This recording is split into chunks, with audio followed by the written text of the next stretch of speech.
best morning hunting lasts only an hour or two, and time is ticking. She must keep moving to find more.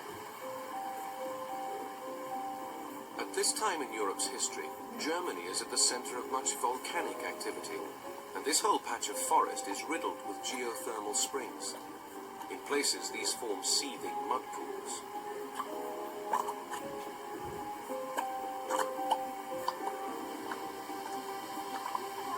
Boiling water, poisonous gas, and earthquakes are ever-present threats that the animals have learned to live with.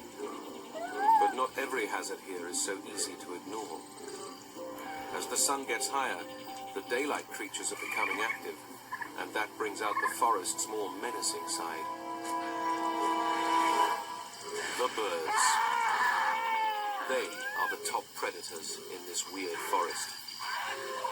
This is the largest, Gastornis, a half-ton pile of muscle and feathers as tall as a grown man.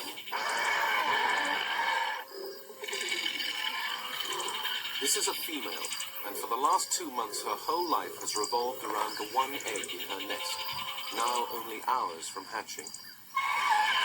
She is fiercely territorial, and when another Gastornis gets too close,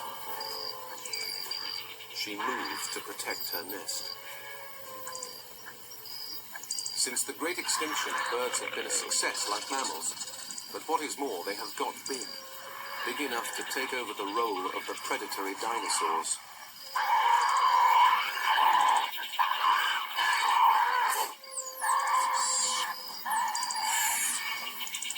The two giants clash. The small mammal escapes. There are echoes here of a bygone age.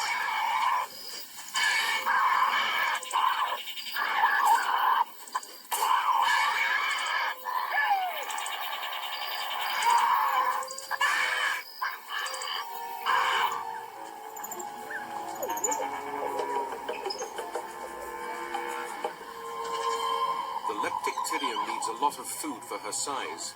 Like all mammals, this is the price she pays for a warm-blooded metabolism. There is usually plenty of prey down by the lakeside, but this morning there is only trouble.